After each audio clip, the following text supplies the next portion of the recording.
Love is great. I have children. I'm a mother. I love my Hmm. children. But I know I would not be doing them any justice if they were to leave my house today and they did not know how to fend for themselves. Hmm. And that is my answer to your question. It Yeah. disturbed me to the Yeah. point where I say, you know what? I may not be able to help my current siblings as we're all adults, but ultimately I'm going to make sure that no other child that I've touched is going to be left behind. And I can confidently say that hundreds of youth in foster care have my curriculum. Hundreds of youth in foster care have the workbook and they're working through it. And I enjoy when I see them in passing and they tell me, Miss Carlina, I've been working on my credit. My credit score is almost in the 700s. I'm looking to get a car on my own. I enjoy hearing the positive stories.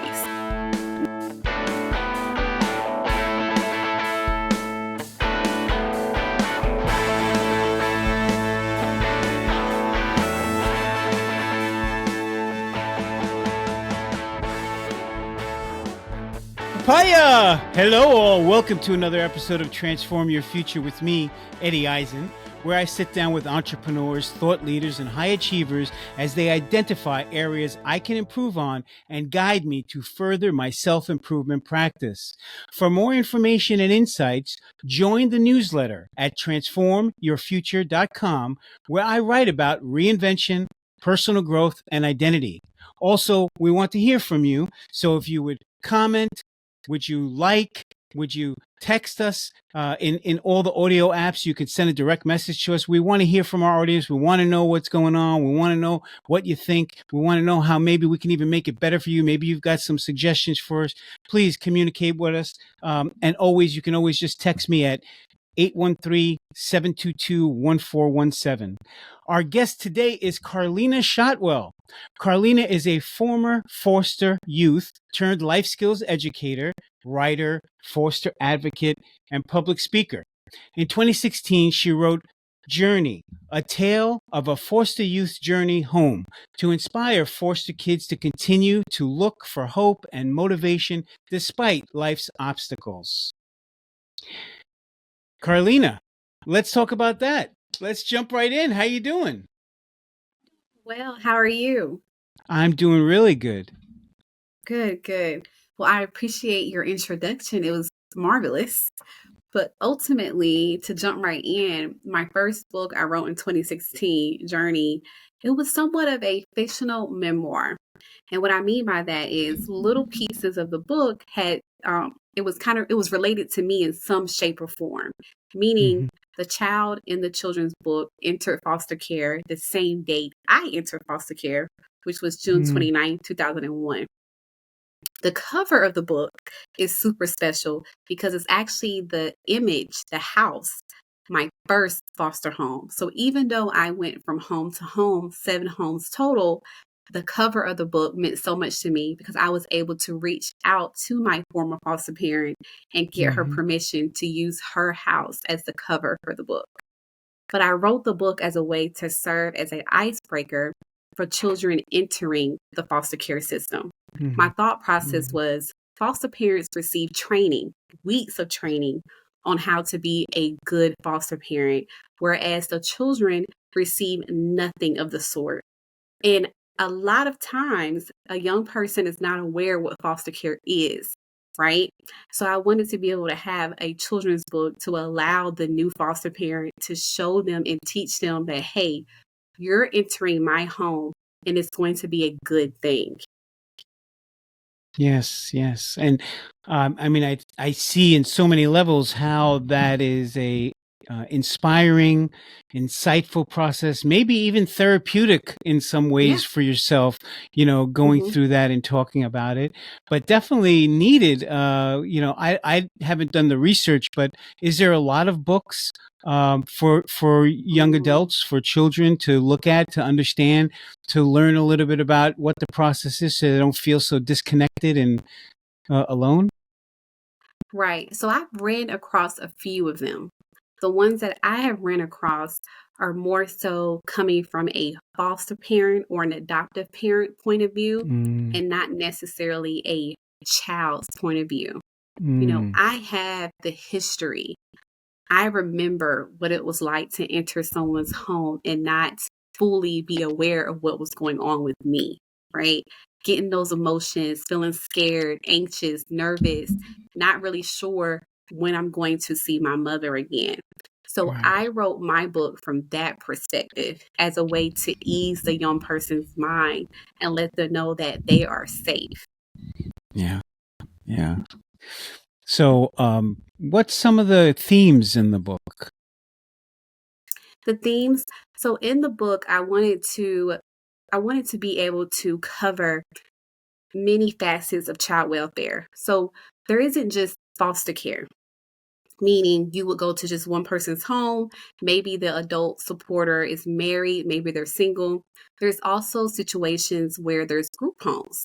So even in this story, the young person is they're first actually being adopted.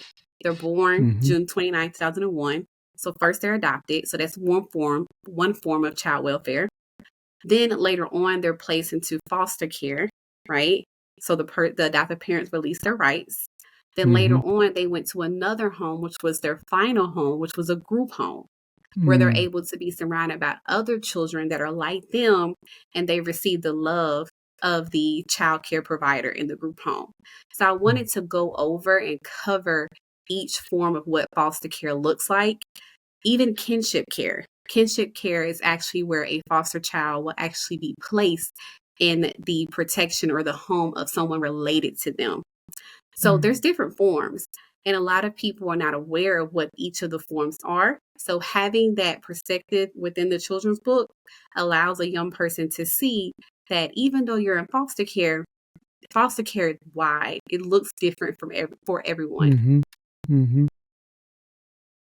Yeah, as you know, in our personal conversations that we've been having, I did a bunch of work early in my Mm-hmm. filmmaking career for the Department of Children and Families, creating a bunch of PSAs and documentary reality-based work for teaching and training that all had to do with foster care, increasing family participation, and also at the time they had a real issue where there wasn't enough adoptive parents Mm-hmm. looking to adopt these children, get them out of foster care and into one stable environment for them to grow.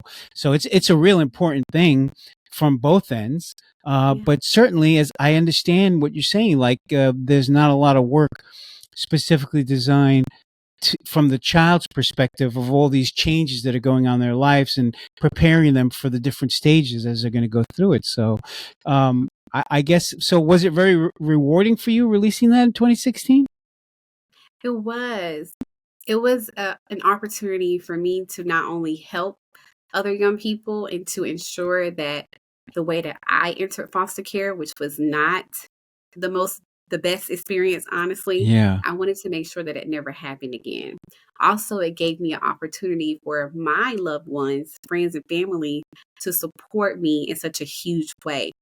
As I've Mm, gone through life, I realized something about myself. I prefer, to a certain extent, to be around other people like me. So I mm, tend to gravitate in crowds where there is young people that were former foster youth or in some form of mm. child welfare.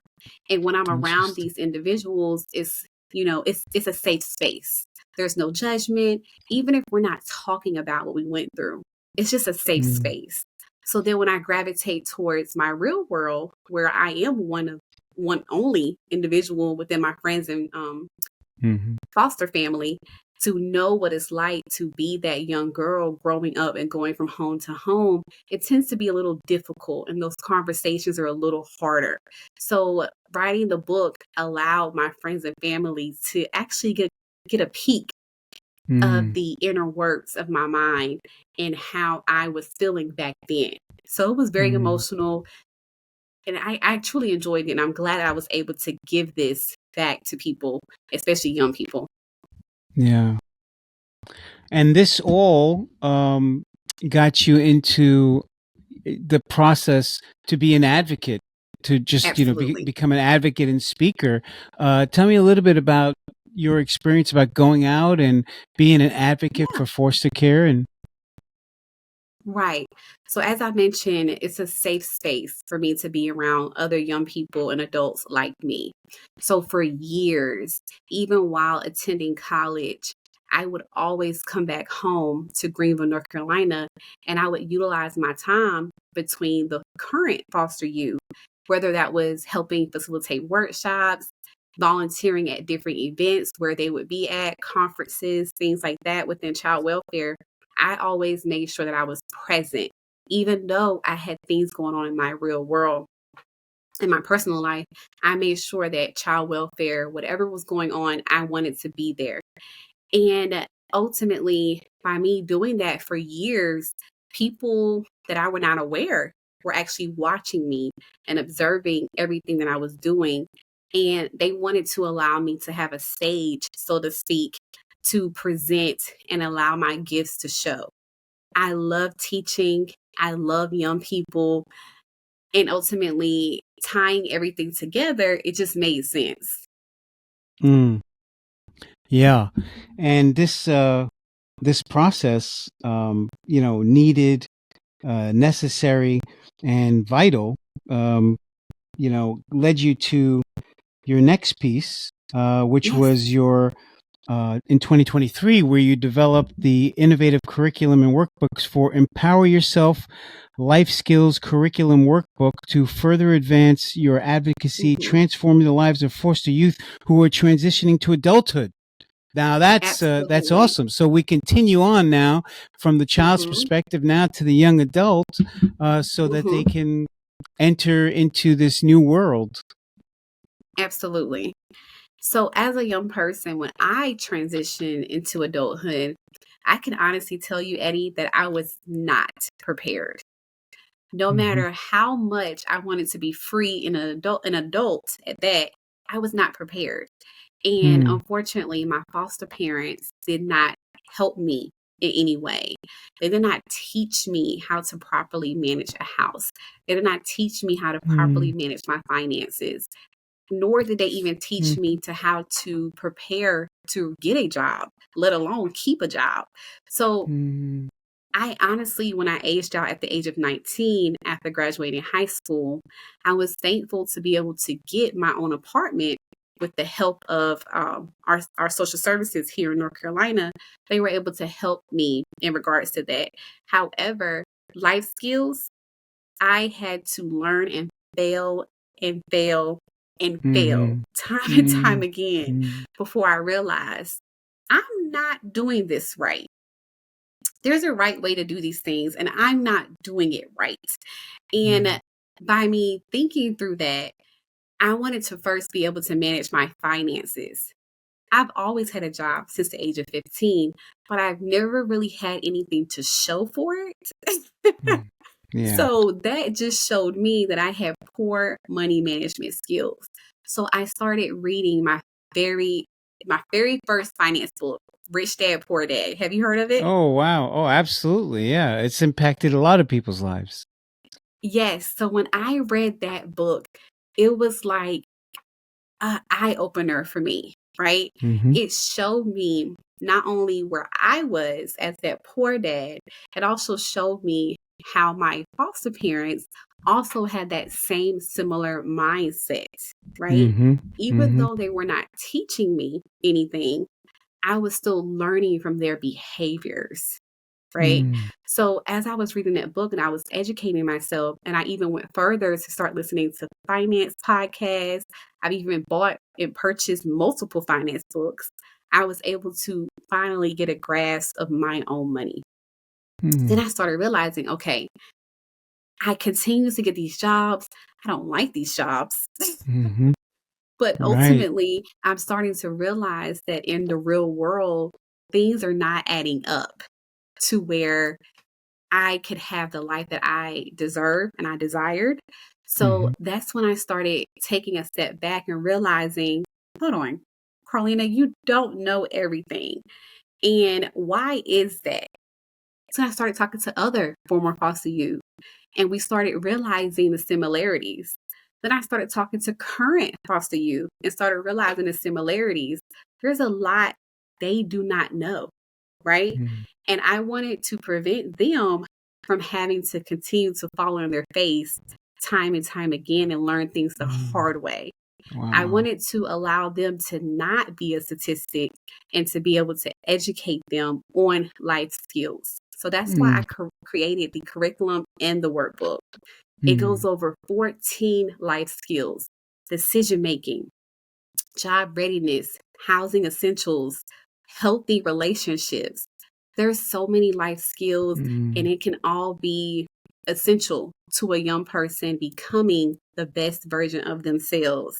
So the Mm. curriculum is a facilitation guide that a social worker can use to teach their young people in group formats, that a foster parent can use to teach their young person in a one-on-one basis. And then we created the workbook as a way for the young person to physically take the book home with them, Mhm. read through the modules, and absorb the information through Mhm. um, through evidence-based information, case Mhm. studies. There's even tests within the book, so that way we can ensure that they're absorbing what they're learning. Wow. So basically, if I'm understanding you, you went through the foster care system, and your first book was really about the ups and downs and different Mm-hmm. stages that you went through that were all surprises to you because you weren't prepared for them, so that you can help Right. prepare younger people going through that process. And then Mm-hmm. later, when you got out of the system and you started to live life and learn how to live life, you found out that you were lacking, and Yes. you went and got the education to do all this. And then your second book is really about everything that you learned so that you can have a life of fulfillment, find yourself, enjoy your life and well-being, and be able to achieve your goals. I think that's fantastic. I think that's great. What a labor of love. And Mm-hmm. what made you want to share it? Like, really, seriously, like, many people experience things and learn things, but they don't have a desire to share it with other people. Um, what was your desire to share all this information with other people and help empower other people? That's a great question. So for me, I think what made me realize it was needed was because I am one of 5 children, right? Mm. And out of Oh, the wow. 5 children, I am the first one to graduate high school. I am the first one and the only one to have went to college and earned a college degree, right? Oh, The wow. highest being a master's degree. And that did not sit well with me. Even Mm. though me and my biological siblings grew up differently, we were all within the child welfare system. So Mm-hmm. to some extent, I would say the child welfare system failed them. Mm-hmm. And I did not like that. So not only did I see it firsthand, I also was able to see it just working within the child welfare by advocating for Mm. young people. I was able to see it and see so many Mm-hmm. young people where I would meet someone 4 years ago and I would see them now at a local grocery store and I would ask them, Mm-hmm. hey, how's everything? How's life since you've aged out of foster care? And it would not be a positive report. You Mm. know, I'm homeless. I'm moving, I'm going from this person's bed to this person's couch. Mm. I can't keep a job. My car was repossessed. I was hearing these negative things constantly, and it did not make sense. Mm. When you're in foster care, there are so many people around you: social workers, caseworkers, judges, foster parents. Mm-hmm. It doesn't make sense. You're Mm-hmm. being touched constantly by a supporter of some shape or form, but yet they're not teaching you. Love is great. I have children. I'm a mother. I love my Mm. children, but I know I would not be doing them any justice if they were to leave my house today and they did not know how to fend for themselves. Mm-hmm. And that is my answer to your question. It Yeah. disturbed me to the Yeah. point where I say, you know what? I may not be able to help my current siblings as we're all adults, but ultimately I'm going to make sure that no other child that I've touched is going to be left behind. And I can confidently say that hundreds of youth in foster care have my curriculum. Hundreds of youth in foster care have the workbook, and they're working through it. And I enjoy when I see them in passing and they tell me, Miss Carlina, I've been working on my credit. My credit score is almost in the 700s. I'm looking to get a car on my own. I enjoy hearing the positive stories. That's awesome. I want to go back for a second because Mhm. you had mentioned statistics. You had mentioned, you know the statistics for the young people who age out of the system and what happens. And I know you just mentioned a few of the issues: homelessness, lack of skills for getting a job and things like that. Mhm. What are some of the other statistics? So homelessness is definitely a big one right now, definitely in North Carolina for sure. And another big one would be early pregnancy. Hmm. So a lot of our men and women, our young adults in foster care are parenting early. They're having children at 14, 15 years old, Hmm. the boys and the girls. And that's causing them to fall behind on honestly what they need for themselves. Children raising children, Yeah. right? Yeah. And that's where, having those conversations outside of the what is it, the birds and the bees, Mm-hmm. having those conversations beyond that, safe sex practices, knowing what STDs and STIs are, like Yeah. having that conversation with them and actually showing them that it's okay to talk about safe sex and things of that Mm-hmm. nature. It's a sticky conversation, right? No one enjoys having that conversation. Mm-hmm. I'm even a little hesitant with my oldest child. He's 12. But eventually, I'm going to have the Yeah. conversation. Yeah. And it may be earlier than what I want it to be, right? But you Mm-hmm. have to have these conversations. And even talking about healthy relationships, what are those red flags for you? What are those? Mm-hmm. What makes you feel uncomfortable, right? Knowing what those red flags could potentially be for you in a relationship. If you say no, you need to make sure the person knows you mean no. So it's just about having those conversations and Mm-hmm. allowing a young person, this is important, to feel safe. Knowing that when they come to you, right, as the adult supporter, that you're not going to judge them. You're going to listen and you're going to give the best educational advice that you can. Mm. Does that make sense? Yes, yes, absolutely. And I want to just say that um, the primary the primary way we get our information growing up is from our immediate family, whoever our Right. family is, whether that's a foster family or a biological family, but that immediate network that we have of those people. And then we have all these secondary social Oh, institutions, yeah. social workers, schools, etc. And, the failure of the secondary social institutions, it's just something that it happens because they're not primary. And because they're not primary, they're always going to be secondary. They're always going to have their issues about things. Right. And I identify with what you were saying, how at 19 you aged out and you didn't know how to do all these different things. Neither did I.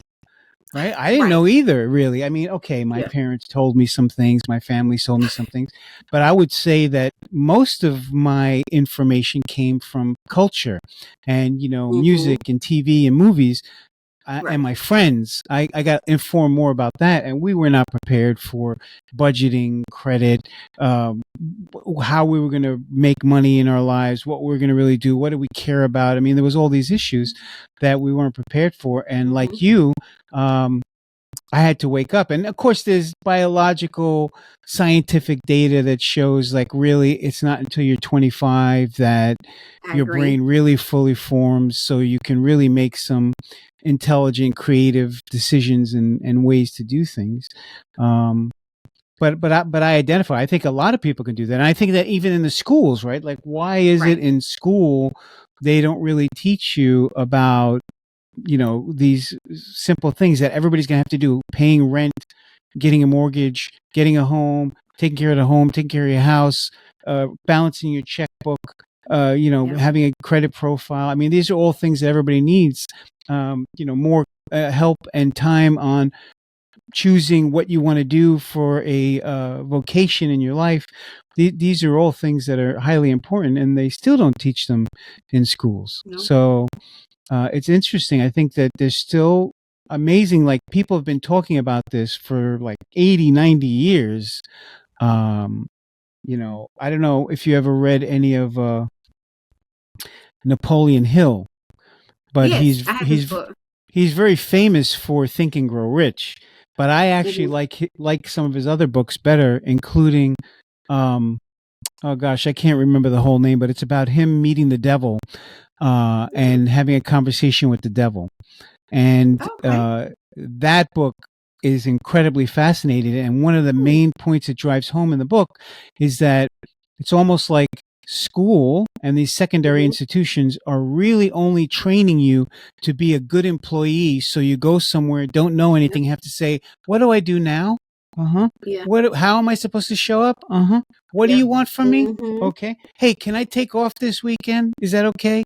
You know, they've like the whole point is to design you to be like that. And Hmm. we, as human beings, we drift and, get involved in all these different things that just consume our time and, fill ourselves with activity or whatever.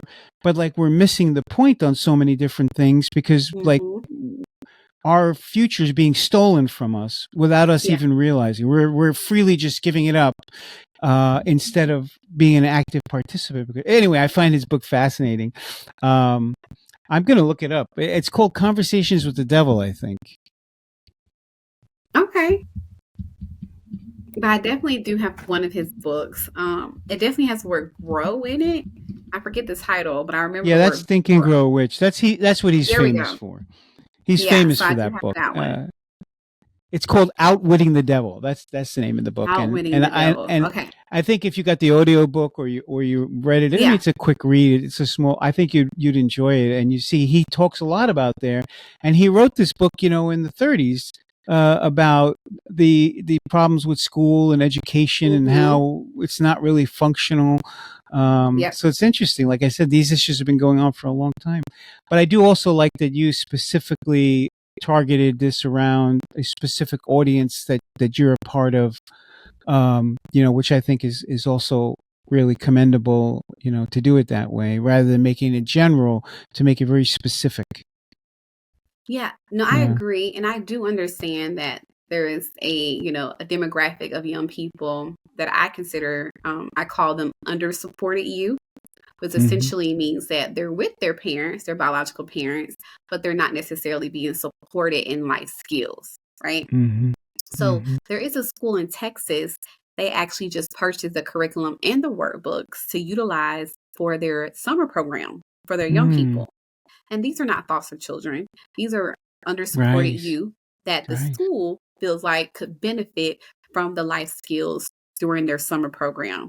So that was Yes. a great opportunity. And it just showed me that even though foster care is my realm, I understand that there is a need for even just children within their biological families. Yes, yes, yes. And what's great about it is like we were just talking about how your desire to do it was because you were in foster care and you wanted to share your knowledge and information and experience with other people who were in foster care to help Yeah. them in their journey. But it also has a wider general approach for youth in general, right?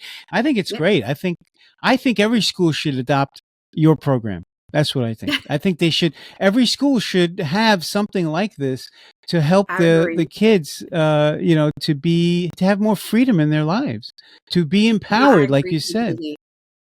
Yeah, Yeah. because the young people are our future. And if we're Hmm. not ensuring, that they're properly educated and they're aware of what's to come, our future Hmm. is, I don't know about you, Eddie, but I'm a little nervous. Yeah. I'm a little nervous. Yeah. Yeah. Social media has taken over their brains. So the more that we can pull them back and get them back into a book, right? We've won. In my Mm-hmm. opinion, we've won. If Mm-hmm. we can just get them back into a physical book, get them learning, get them excited about learning, Mm-hmm. and just to get them off of social media. Social media is a great tool. It does teach you. However, is it more beneficial than going back to the basics? Mm-hmm.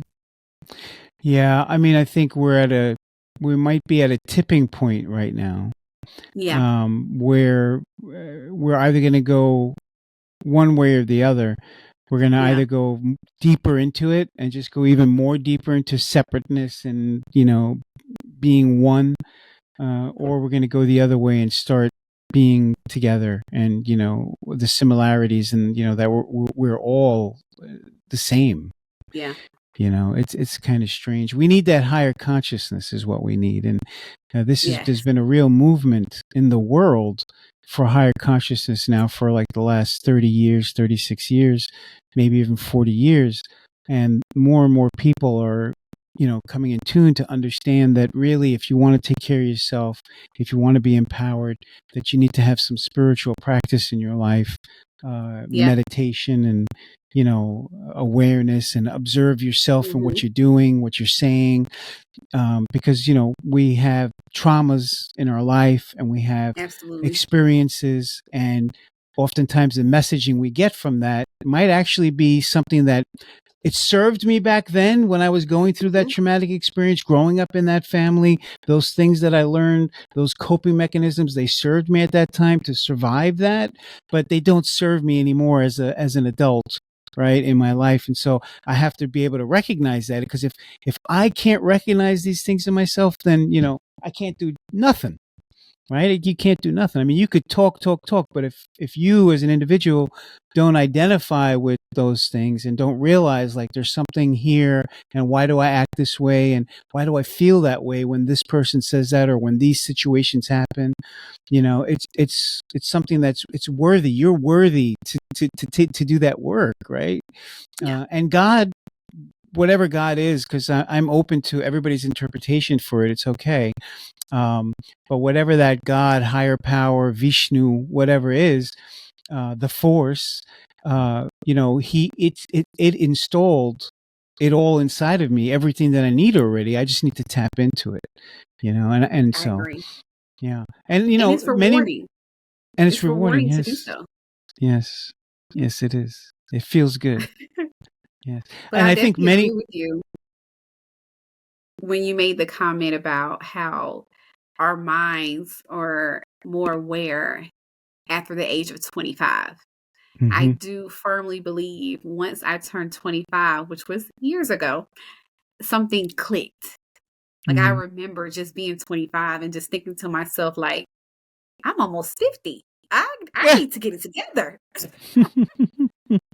I just remember thinking that, like, I need to get my life together. So, yeah.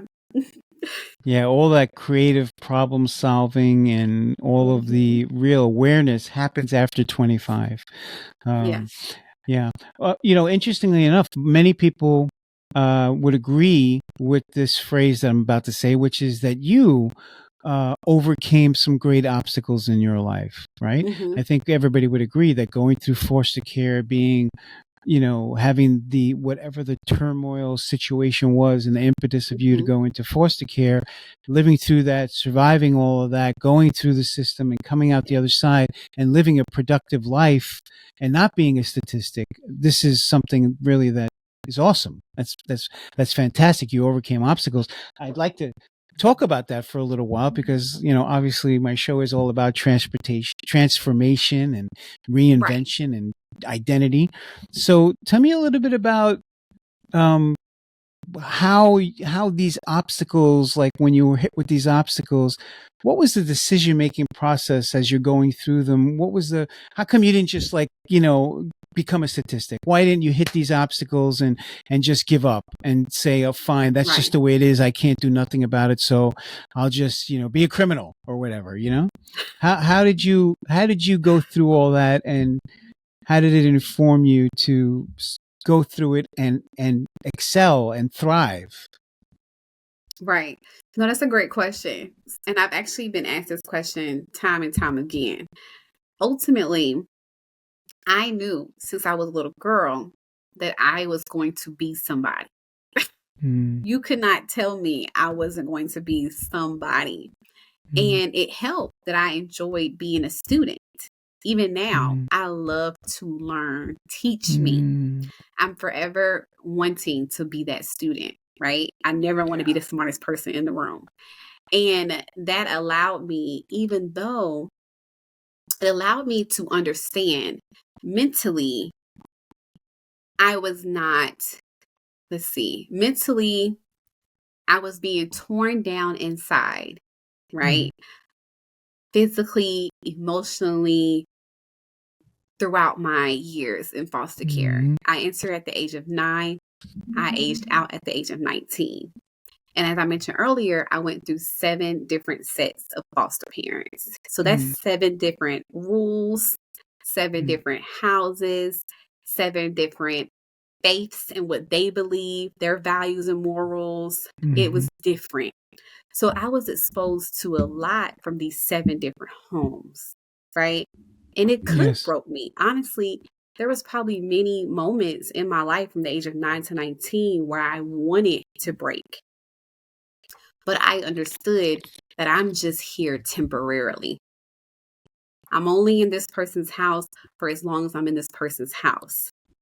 And once I understood that, it was more so about survival, right?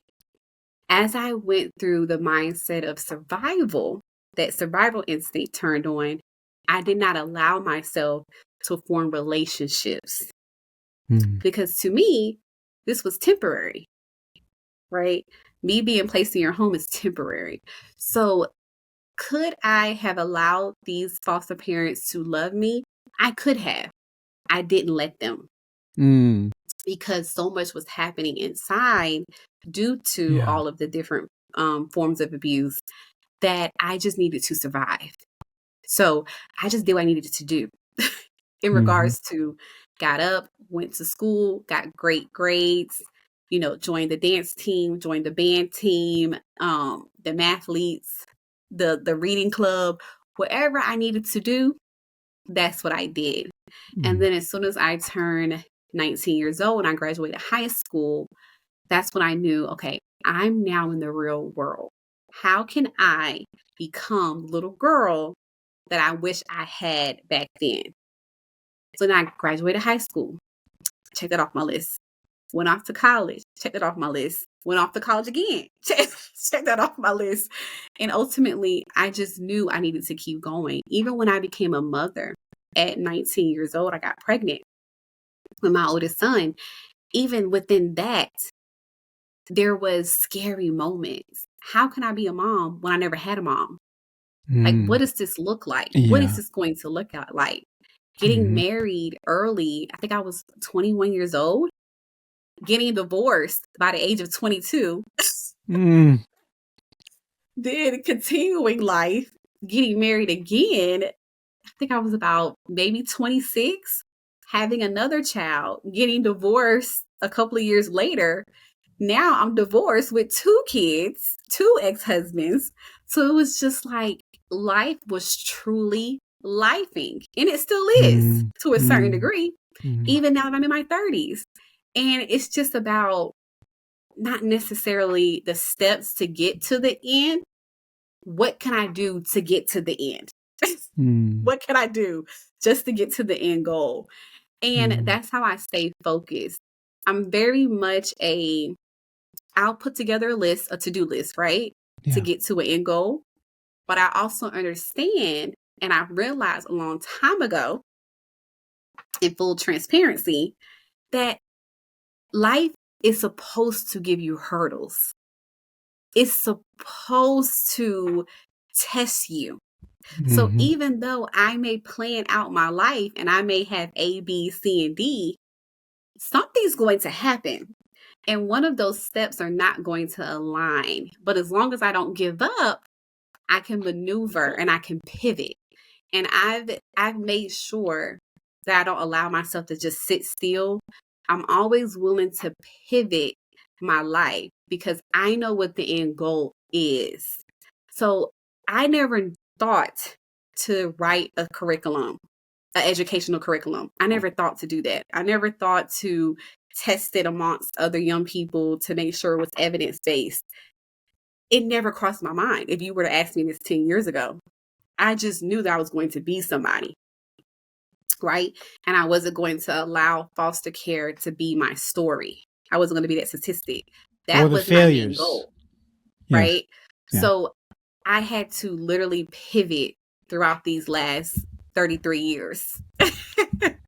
But the end goal is still there. It's close in sight. I mean, I'm on your podcast. So as far as I'm concerned, I'm making history. Okay, I'm with Eddie. We're talking about child welfare. We're talking about life skills and how it's important. I'm getting there. I'm getting to the goal. Yeah. And when you get to the goal, it's not really an end. It's another beginning. It's another new beginning. It's like we level up, and then now we level up, and then we level up, and it just never ends. Yes. I have this fear that if I ever stop growing and changing, that's when I'll die. Yes, I agree. I agree with you. Because everything green grows. So I want to stay green. I want to stay green. I want to stay green. I love it. Yeah. I love it. Yeah. Now so that should be a shirt. Yeah. Yeah. Who was some of the were there some influential people that you followed other than, I know you said you read Rich Dad, Poor Dad by Robert Kiyosaki. Were there other inspirational books and stuff that you read? And what about when you were in foster care? Were you a reader then? Oh, absolutely. Yeah. I love reading. I would be that kid underneath the covers with the flashlight in the middle of the night, through the whole night reading. Like back then, I loved Harry Potter. I still love Harry Potter, but but I was a fanatic back then, and I would literally read those big, thick chapter books in a matter of days, right? Not using the restroom, not wanting to eat, not wanting to sleep, just getting through a good book. Yeah. It I don't know, it just got me going. Reading just gets me there. Now as an adult, I wish I had that same drive back then. I think back then reading was a way for me to escape the reality. I know. Reading was a way for me to escape. So I would escape through stories. And that's how I was able to just kind of get out of my reality. It was therapeutic for me. It was absolutely. And writing. Absolutely. I started writing when I was young. I probably started writing when I was around, I don't know, 9 or 10 years old. I started journaling and writing my thoughts down. And I found it really, really therapeutic, being able to do that. I didn't recognize it at the time, but as I got older and, I started to be in my 20s and whatnot, I started to realize, wow, that's like part of my survival mechanism, how I lived through all that stuff, and dealt with life. And of course, in my adolescence, I felt very much alone. I felt very much separated from other people. I didn't feel connected. And I think that's probably normal. I think most adolescents feel that way. Right. I think that's something common. I agree. But I don't understand when people don't read today. Like I read a couple of books a month. I'm constantly reading and learning stuff. And I reread a lot of things. This is another thing. It's like, I love movies. I have a history. 30 years. I wrote, produced, and directed films and television and whatnot. And I love every day I have to watch a movie. And sometimes I watch the same movie again. Like maybe I've watched it last year, so I watch it again. And other people are like, how could you watch the same movie? I'm like, well, because it's good. And if something's good, like I know it's good, instead of taking a risk on something that's not so good, which is disappointing. Yeah. But also, there's different levels. Some things are so good that it's from repeated reading or repeated viewing that you actually get more out of it, right? That's how good it is. And so some of the books I've read, that's the way they are. They're so really complex and intertwined with so many different variables that repeated reading over time, you like pick up some things that you didn't even realize before. Like there's a whole new narrative that you pick up. So I really think it's important in life, to be a lifelong learner and always learning and reading and growing and speaking about things that, other people maybe don't necessarily talk about, like being empowered and, asking people, how are you doing in your life? Or do you feel like you're doing the things you're supposed to do? Are you enjoying Yep. life? Do you feel fulfilled? Absolutely. I agree with you. Yeah. So, Carlina, before we end this for today, I was just wondering, so were there other instrumental books or people in your life? Yeah. Who were some of the other inspirations? So, and she's still in my life to this day. So my social worker, but her name is Shante Carson, and she is still a social worker to this day. When she became my social worker, I was about 17 years old. At the time, I did not realize she was only about 5 or 6 years older than me, because she had just graduated college and now she was a social worker. And I was one of the first ones within her caseload. And back then, she was always Miss Shante. That's who she was. Even though she would tell us she's not old enough to be our mom, where we would add the miss, it never dawned on me. So as I got older, she was my social worker until the age of 21. And I remember around the age of 24, 25. So by this time, I had already been divorced. I was working towards my second marriage, and I ran into her at a local grocery store. And I said to her, I was excited to see her. And I said to her, like, hey, Miss Shante, I told her, I said, hey, you warned me about this, this, and this. I didn't listen back then. But now that I'm older, I realized I should have listened. And we laughed about it. We exchanged phone numbers. And now that I'm in my 30s, me and her, we're best friends. We're so close. And it's just, I'm only 33. And like I said, she's about 5, 6 years older than me. So we have our youngest children are the same age, and we have play dates a lot. I come to her house. Her family, they know me. They accept me as her sister, when in reality, I've always looked at her as a mom. Yeah. And I tell her all the time, like, when I make it, because she's still a social worker to today, I told her, when I make it, when I'm famous, I am going to give her a shout out, because nobody supports me like Miss Shante Carson does. She saw that little girl, that 17-year-old girl, giving back, pouring into other people more than what I even do for myself.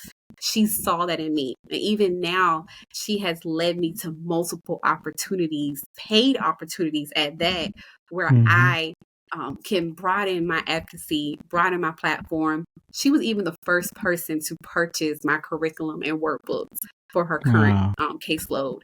So Shante Carson, shout out to you. Yes. I hope everybody gets the Shante Carson. Well, and that's what I was going to just say. Like, thank God for individuals who join to become teachers and social workers, who really care about helping others and empowering others, and putting in that extra effort to not just be, somebody who you're a number on a caseload, right? But actual real person with a personality and desires and likes and needs and wants. Thank God for them. I mean, they're underpaid. As a society, we don't value them, but they are so important. So, wow. Yes. Shout out to her right now. That's right. Shout out to her. And the advice that I would give someone who finds himself being a Shante Carson to a young person like myself, if the young person is not receiving it, they're not listening, still pour into them. They may not realize it now, but I almost guarantee you, years from now, they're going to remember that you were the one that told them this, this, and this. And if there's an opportunity where they can run across you, I promise you, they're going to tell you. And it's going to show that, yes, they did not receive it then, but eventually they will. They heard you. They will receive it later on. Yeah, I'd say you remind me of that. In my 20s, I had a common complaint from teachers and mentors where they didn't think I was really paying attention. Uh-huh. And I started to learn. At first, I thought maybe they're right. I'm not paying attention. I don't care. But I realized no, that's not true. Actually, and it was just that somehow I look like I'm not paying attention, but I really am. And so, yeah, I like that. Just to trust in the process that even if it's just on some subconscious level, that they Hmm. are getting it, and give them time to process it. Yeah. Yeah. Absolutely. Don't give up on them. Yeah. So I'm going to drop in the show notes some information how people could connect to your resources. I know that you gave me that stuff. I'm going to drop it in the show notes. But Absolutely. before we leave, and thank you so much. I'm so grateful you spent the time with me today. I know it was, important that we did this, but it's a Sunday, so giving up a little time on your Sunday. Thank you for that. Um, but is there anything you want to tell the audience before we leave? Well, if you would love to connect with me, definitely I would love for you to follow me on either LinkedIn. I have a weekly newsletter where I actually Mm, provide tips and tricks and advice, if you will, to people that are fostering and even social workers. Called mm, Fostering Journeys is the newsletter. So LinkedIn is under my name, Carlina mm-hmm. Shotwell. My Yeah. Instagram is also a daily motivational advice giving platform. It's under Carlina Shotwell as well. And Mm-hmm. ultimately, if you want to see a plethora of all the work I've done so far, feel free to visit me at carlinashotwell.com. You're also able to purchase the children's book as well as the curriculum or the workbook.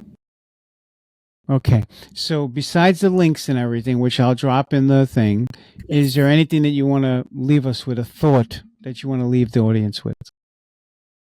How about this? How My about this? If favorite, there's somebody in the audience uh-huh. who is struggling in some of these areas, whether it doesn't matter if they're foster care or not, Yes. or maybe they identify with all this because they're a social worker or a teacher, what would you say to anybody who's having some of these challenges right now, either personally or they're dealing with other people who are going through these challenges? My advice, and I've touched on this throughout this interview, is be willing to pivot. Be willing to pivot. A lot of times we find ourselves stuck in this one path and we're trying to make it work. We're trying to make it work. Be willing to pivot. It doesn't mean the goal will not still be the same, but if you're willing to pivot a different route that will get you to that goal, be willing to do it and be willing to receive help if it's given to you or when Yes. it's given to you. Let me say that. Be willing to receive help when it's given to you. I Hmm. appreciate you so much. Thank you so much for coming on the show. I'll be in touch soon. Absolutely. Thank you, everyone. Bye. Now, I'm not actually ending the show yet. That'll be the ending. But I want to go back to something you said earlier because I don't want to forget it. Um, let me bring it up this way. So you were talking about how when you were very young, somehow you knew that you were destined for something important, that you were supposed to do something that was going to be meaningful with your life, that there was some purpose. Hmm. Can you expand about how you felt that, how you thought it, Yes, where it came from a little bit, please? absolutely. Because I know. So, as I mentioned, I am one of five children, right? So, Mm-hmm. out of my mother's five children, all of us have the same father. I am the only one that has a different last name. Mm-hmm. So all of my siblings are Davis except for me. Mm-hmm. And there is a story in regards to why I have a different last name. It was a petty story. Mm-hmm. But ultimately, the fact that I have a different last name to me is not an accident, Mm-hmm. right? Also, my name is different. Carlina Shotwell. It's a it's a unique name. That's a name that Yes. people consistently remember.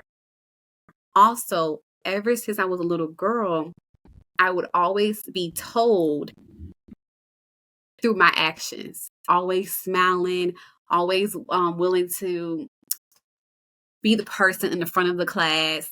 I was Mm. never that shy little girl. That was never me.